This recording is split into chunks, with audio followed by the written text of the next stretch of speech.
Conflict looms aboard the Gallowdark. While an intersection of key importance lies dormant, a gang of heretical soldiers seek to take it as their stronghold.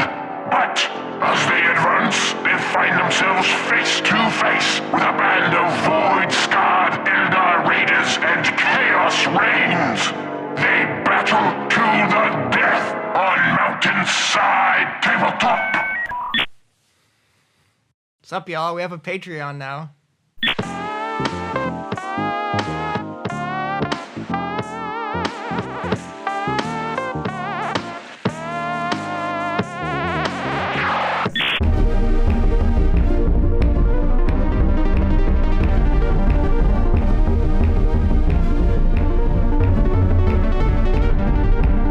Hey everyone, thanks for hanging out for another Kill Team Into the Dark Battle Report. Today, I'm going to be using my favorite kill team of them all, the Corsairs. I'm using all of the specialist options, electing to use a gunner armed with an absolutely nasty blaster instead of a heavy gunner. My leader is a Felarch armed with a power weapon and neurodisruptor. I'm excited to use the Eldari Raiders ability. I think having 9 inches of total movement and pseudo 3 APL is going to be massively helpful on Into the Dark. For equipment, I've given Corsair blades to my Fate Dealer, Gunner, and Duelist, Plasma Grenade on my Kernathi, Lodestar Helm on my Wayseeker, and an Ocular Scanner on my Gunner. Alright, so obviously, the gunner here with the blaster is absolutely scary. He hits on 3s, which is pretty good, and the damage profile is obviously just nuts.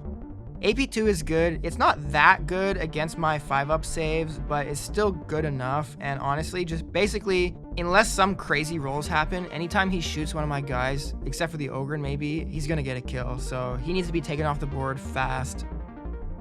For basically the same reason, the Starstorm Duelist is equally as scary. Yeah, he has shorter range, but the weapons are almost just as scary, and he can do the pistol barrage ability, which basically lets him attack twice. So yeah, he's just gonna rack up kills, and he needs to die. Additionally, the Shade Runner, I'm scared of him because he has the best looking model by a long shot, but also he has good range, really good melee, and he has a special slicing attack, which can let him get some damage in without even, going into engagement range just as he moves passively. So yeah, he can be annoying and kind of, rip me to shreds as well. So I'm not looking forward to him.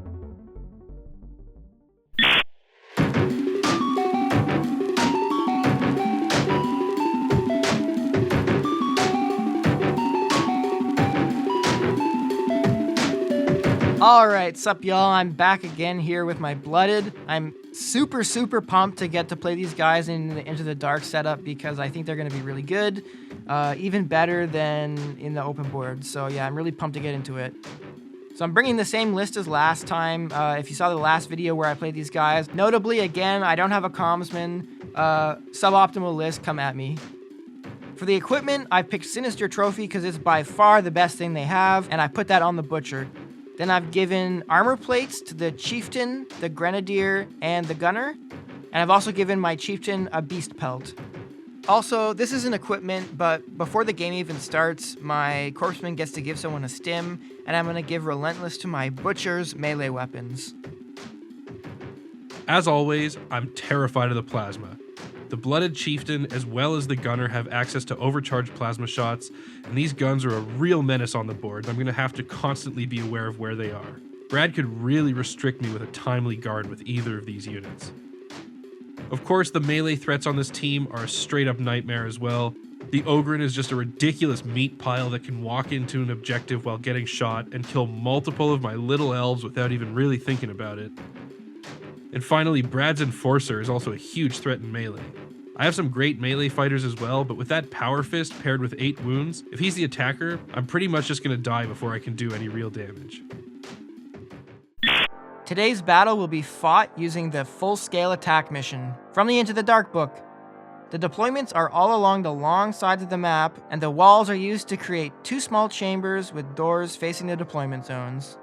Points are scored by controlling objectives at the end of each turning point.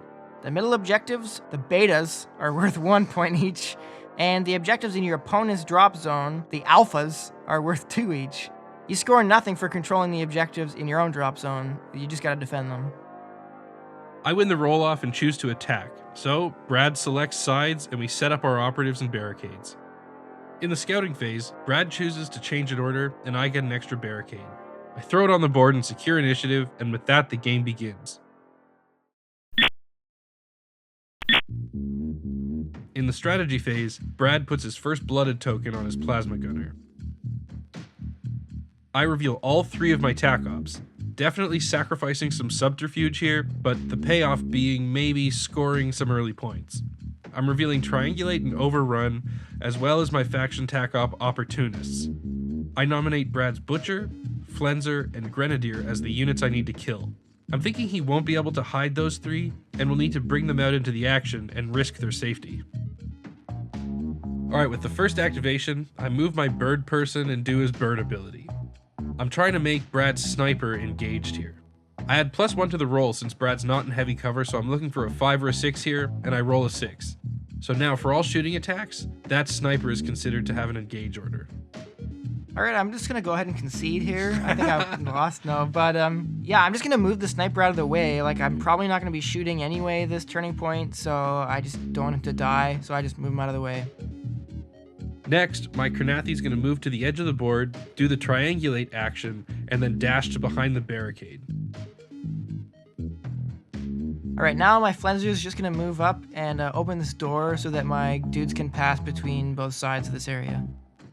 Alright, next my Starstorm Duelist is going to move and open the closest door, and then dash onto this objective. Alright, I'm up again. I'm going to activate my Corpseman, the Medic, and I'm going to give the Ogren Relentless on his melee weapons. I know in the past I've been on record as saying that buffing the Ogren too much is a trap, but here we are. I'm doing it anyway. Okay, now my Soul Weaver is going to move up, open the door, and then dash into a better spot. Alright, next my Trench Sweeper is going to activate, and I'm going to activate his shielding ability, which lets him re-roll all defense dice until his next activation. And then I'm going to move and dash 7 inches right into the center here. Alright, my Shade Runner is just going to move and dash in a straight line up the board to start threatening the back of Brad's deployment zone. Alright, I'm just going to move up my Ogren.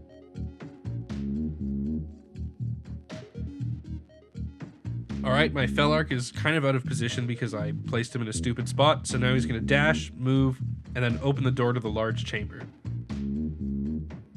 Kind of just want to see what Vic's going to do here, so I'm just going to pass my Enforcer.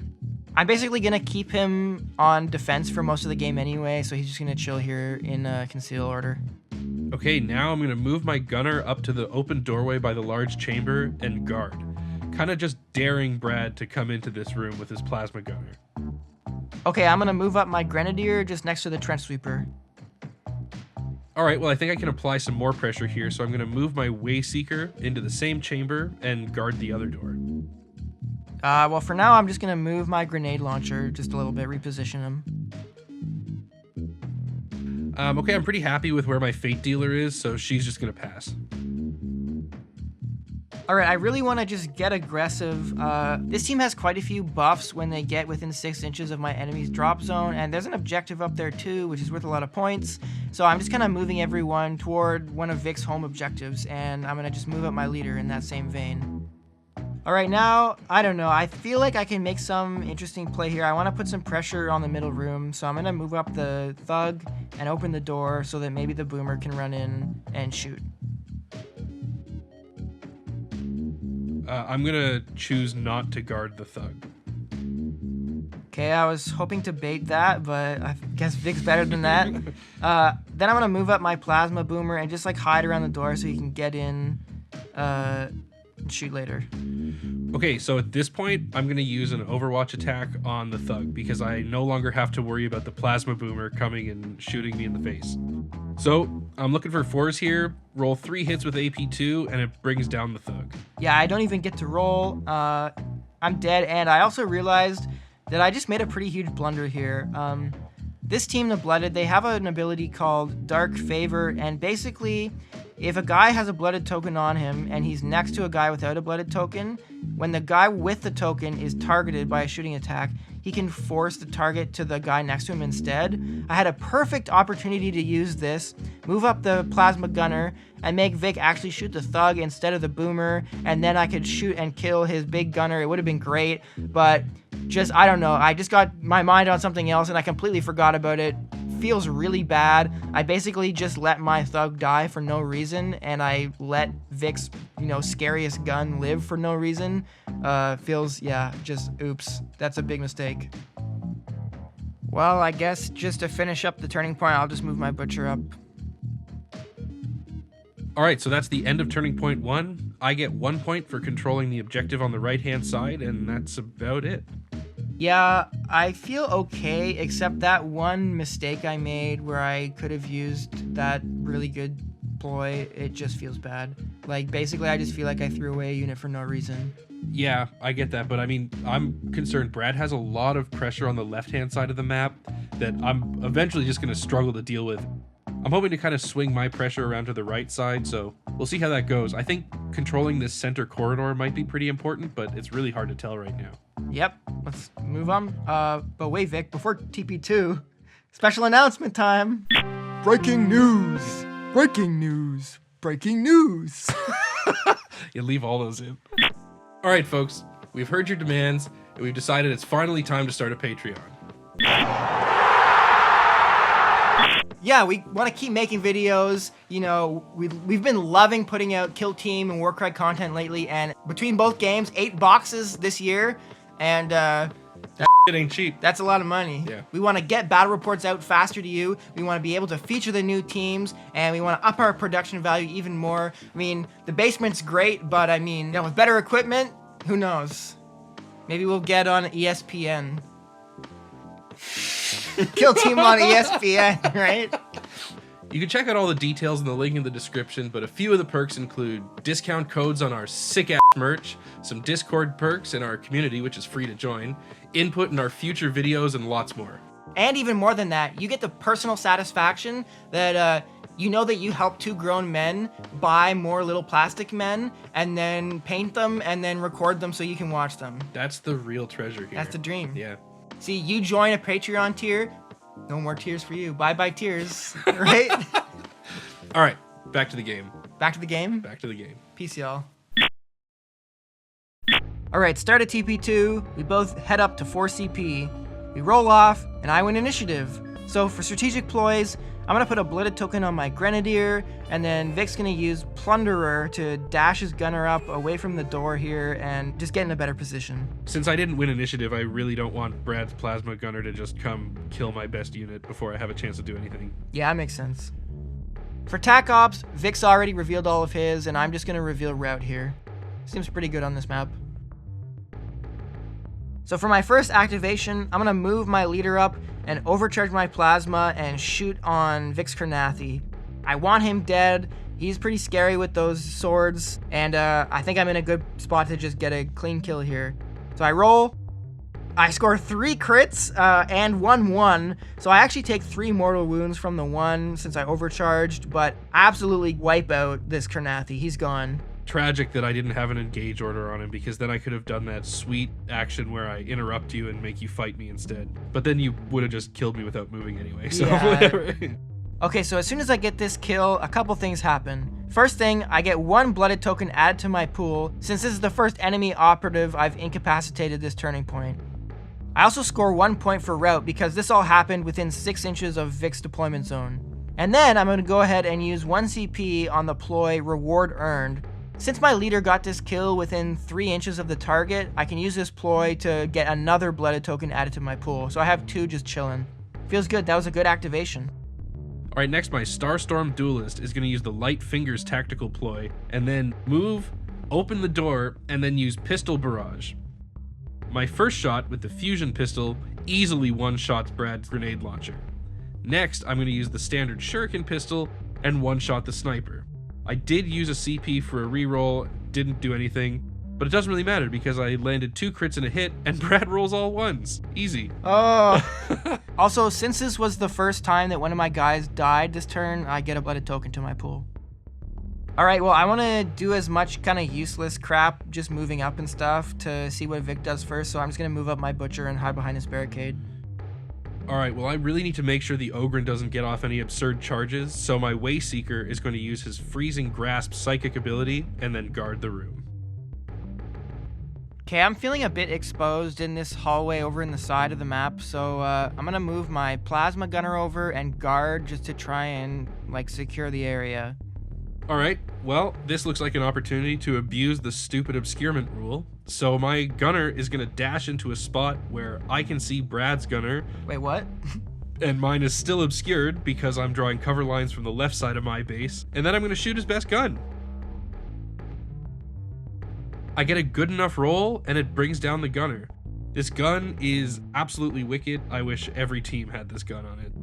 After bringing down the gunner, I'm going to move mine into this back corner so I'm out of any charge range and can continue threatening this whole flank.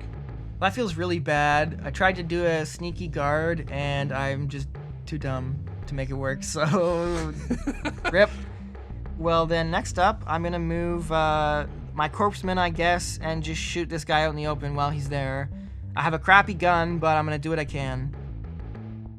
Well, I actually have 2 hits and a crit land here. Vic does save 1 hit, but some damage actually goes through, so you're down to 3 wounds. Now my Soul Weaver dashes and then does her healing action on the gunner twice. So I'm rolling 2d3 here, and it heals 3 wounds, bringing my gunner up to 6 HP. I'm going to move up Senior Chonk here.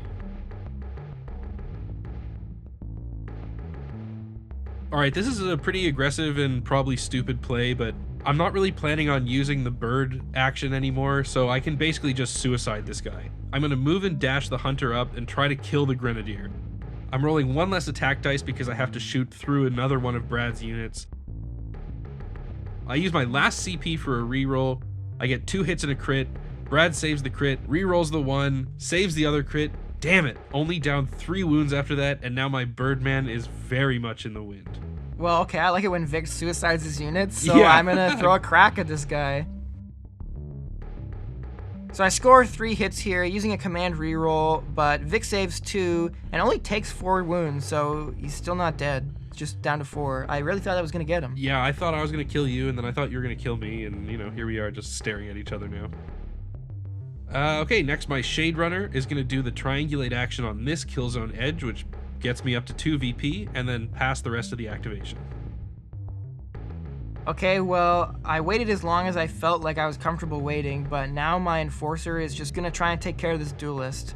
I charge in, and they fight! Alright, so I kill the duelist, and I only take 3 wounds. Yeah, that's a shame, but I'm happy to go 2 for 1 with the duelist. Next, my sniper is going to move across and open this door. Alright, so this hunter, I got him down to half, but I just want him out of there. So my Flenser is going to charge and fight. I managed to roll well enough that Vic doesn't even have to roll. I attack first and I just get the kill. So after I get this kill, I'm feeling pretty comfortable with the position my Flenser's in. I think he's pretty safe. So I'm going to end up revealing Robin Ransack here. I get 1 victory point right away for scoring a kill within melee range, and if my Flenser is alive at the end of the battle, I score a 2nd point. My Fellark is now going to move and dash up to control this middle objective and be in a position to score Overrun. And then with his last APL, I'm going to guard in case Brad dares to open the door. Okay, well, I'd really like to make something happen in this main room here. I have my Trench Sweeper left, so I'm going to try and open the door and blow a shotgun in his face. But Vic uses guard first. Actually rolls really well, even though I have my shield active and everything, and I just die. So I just open the door to get shot right in the face. So that's the end of Turning Point 2 here. Vic's up to 5 VP, and I've only got 2, so I'm kind of not looking great. I really feel like I might have just thrown the game in the very first Turning Point when I blundered with my Thug and my Plasma Gunner, but on the upside, I do have a lot of blooded tokens sitting in my pool right now, and I think it's now or never. Yeah, absolutely. And I have spent all of my CP. I really invested in the second Turning Point, so we'll see what I have left in the third. All right, Turning Point 3, and it's now or never. We roll for initiative, and I win, which is actually so huge. So I got a bunch of blooded tokens to hand out now. I'm going to put one on my leader, my enforcer, my flenser, and my corpseman. Why the corpseman, you might ask? Well, I'm also going to spend 1 CP on reckless aspirants. Now what that does is everybody that doesn't have a blooded token that's within 6 inches of my opponent's drop zone is treated as though they have a blooded token. So between that and all the actual blooded tokens, everybody is being treated as blooded, which is pretty strong. For Gaze of the Gods, I'm going to put that on my Enforcer, and I'm also going to use Glory Kill on the Shade Runner. I really want that Shade Runner dead.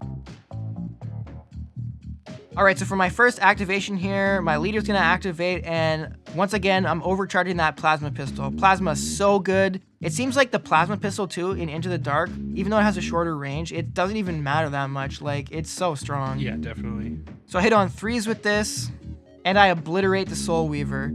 I score another point for Rout, and then with my last AP, I'm going to charge Vic's Gunner here and just lock him up and make it much more difficult for him to get an easy kill. Yeah, that was a big one. But now I would love to kill this Enforcer while he's got Gaze of the Gods on him. So my Shade Runner is going to do a free dash and then his slicing attack on the Enforcer. What this does is if I move past him, and since I have Fly, I can do that quite easily, I get to roll one of my melee attacks with no ability for him to counter or hit me back. I don't get to defend, really. Yeah. Relentless. Dude. Oh my god. GG Dice. Thanks, Dice. Oh my god. Get in the comments if you think my dice are rigged, bro. So obviously that sucked, so I'm left with attacking with my Shuriken Pistol. I used my last CP on a reroll, 3 hits go through, but after using one of his rerolls, Brad saves 2. That is so bad. I've left my Shade Runner really exposed and didn't even bring down the Enforcer. Yeah, that could be a big boon for me here, but I'm going to take a big risk here, and I'm not actually going to activate my Enforcer yet. I'm going to activate my Grenadier, and I'm going to use the Diabolic Bomb on Vic's leader. I scored 2 crits, which is great, because this thing has Splash 2, and I have my auto-retained hit. Unfortunately, Vic saves one of the crits, and his leader just survives with 2 HP.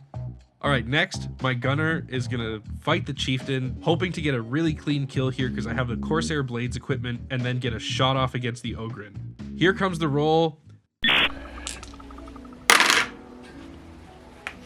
What do you hit on? Not ones. Do you hit on 4s? Yeah.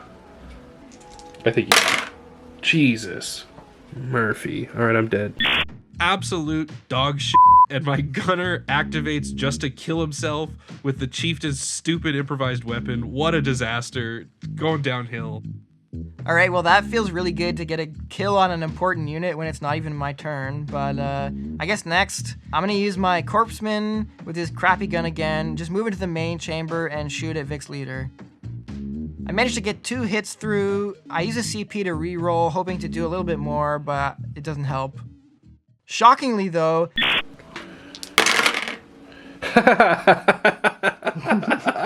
What can you even say? Yeah. Vic doesn't save anything. Vic, you okay? Do you have have you rigged your dice for ones? I'm never using the green dice again, I swear to God. Oh man. Alright, next I'm just gonna move my Fate Dealer and then guard this angle. Okay, now I'm going to move my Ogren up onto this objective. I just want to score a point, actually 2 points, by sitting on it at the end of the turn, so I'm hoping he can tank enough damage to at least let my Butcher take it after. Alright, well now my Fate Dealer is going to do their guard Overwatch attack. Crit and 2 hits go through, pretty good, doing 12 wounds. Hard to believe that doesn't bring him down, but that's what happens when the meat pile's sitting on an objective. Okay, now my Wayseeker is going to move down to behind the sniper and do Lightning Strike on the Ogren. 4 hits with AP1, and the Ogren's dead. That feels a little bit better. Yeah, that is pretty bad, but it's actually not that bad because basically the only attacks that are threatening that point have been made already. So I'm just going to take the chance now and just move and dash my Butcher onto this point and hopefully score 2 points at the end of the turn. I'm very surprised that Brad hasn't killed my Shade Runner yet, so I'm going to take this opportunity to Overwatch on his Enforcer. I use my Shuriken Pistol. 2 hits is enough, and the Enforcer's dead without having activated. That's pretty big. Yeah, that was obviously a pretty stupid misplay. I had no reason not to attack with the Enforcer first. I could have moved the Butcher up later, at any point later. So basically, for the second time this game, I just suicided a unit for no reason. Fortunately, You got units to spare. you know, when Vic rolls ones, it doesn't matter. All right, well, I guess I'll just move my Flenser. I'm going to charge the Shade Runner. I want to get him off the board. So I charge in, and we fight. And first, I'm going to strike Vic with 1 die. Then Vic parries. I'm going to hit again. Then Vic parries. Then Vic is going to crit me twice with what's left over. And unfortunately, my Flenser is dead. So I can't score the second point with Robin Ransack. And I'm going to drop a loot token for Vic's tack up. I did get the Shade Runner down to 2 HP, but man, I should have killed him with the Enforcer when I had the chance. All right, so that brings us to the end of Turning Point 3, and what a back and forth game. It's getting crazy. Like, I'm at 5. I didn't score a single point in that turning point, but brings the score up to 6-5 for Brad. Yeah, I feel like I'm in a good spot because I have a lot more guys left on the board than Vic, but it's hard to say. It could go either way at this point still. Yeah, I feel like you're in a really good position, and I've lost a lot of my key units, but I've still got a bit of weird, sneaky elf stuff left to do, so we'll see. I think I've still got a chance, but man, some of this stuff has been, like, just confounding. Yeah. So at the beginning of Turning Point 4, we both go up to 1 CP, Whoa. and I win initiative. For strats, Brad basically has a blooded token on everyone, and the Grenadier is under the gaze of the gods. 420, gaze it. All right, not a lot to do here. So my Wayseeker is going to do Lightning Strike on the Grenadier, bring him down, and then move on to the beta objective in the big room.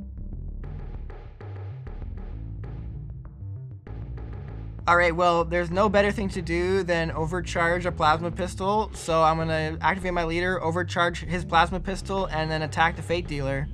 I roll really well, easy kill. Vic doesn't even, there's no point in even rolling defense rolls because I just kill him no matter what with AP2.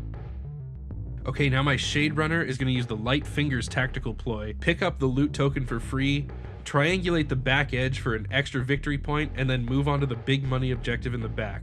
I would have loved to be able to move on to the safe objective to score 1 point, but doing the math, I need 2 points to have a chance here. So I have to kind of just stand here and hope that Brad doesn't kill me.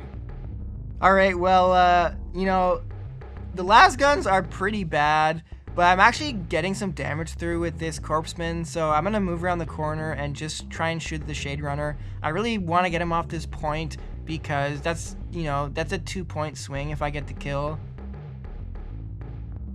And you know, I do. I get the kill. I just bring him down.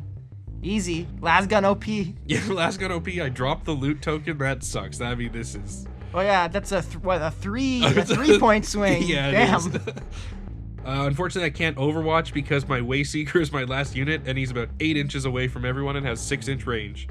All right, well, this guy's got to die. I want to get a good tabling done here, so my butcher's going to charge in one of my best fighting units, probably my best one after the Ogren, or maybe even the best one. So I charge in. Great roll, easy game, easy life. Vic, your other dudes, and I win. Yeah, obviously the fourth turning point was a total clown fiesta, but I thought that game was awesome. That was probably our best game yet. Yeah, I was really pumped on that.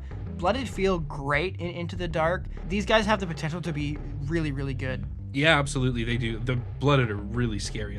I also think the Corsairs can kind of shine Into the Dark because all the power weapons and all the good melee paired with like the pretty outrageous shooting is it feels powerful, but I agree the Blooded are very scary Into the Dark. The Ogren is just like such a nightmare in close quarters.